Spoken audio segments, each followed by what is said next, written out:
এক পোলা এক মায়ের খুব ভালোবাসে, দুনিয়ায় আর কিছু চাই না মায়া ছাড়া। আচ্ছা। কিন্তু মায়া পোলাটারে পছন্দ করে না। ওহো।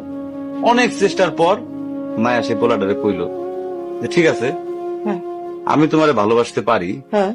আমার একটা জিনিস এনে দিতে হবে। কি রে?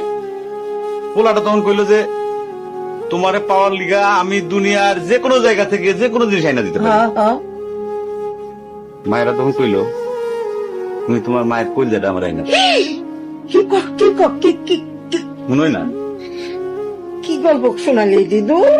পোলা তখন দৌড়াইতে দৌড়াইতে তার মায়ের কাছে গেল, হ্যাঁ মারে যা কইল হ্যাঁ মা আমি একটা মায়েরে ভালোবাসছি, আমি তারে ছাড়া বাঁচুন না।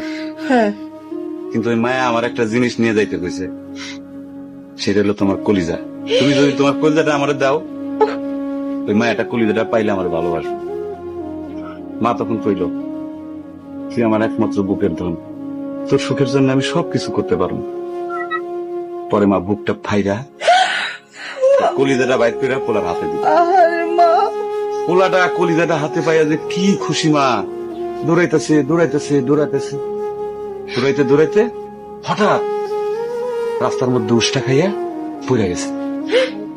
হাতের কলিজাটা হাতের থেকে সুইটা রাস্তার মধ্যে পড়ছে। তখন মায়ের কলিজাটা কইতাছে ব্যথা পাইছো বাজান? কেন?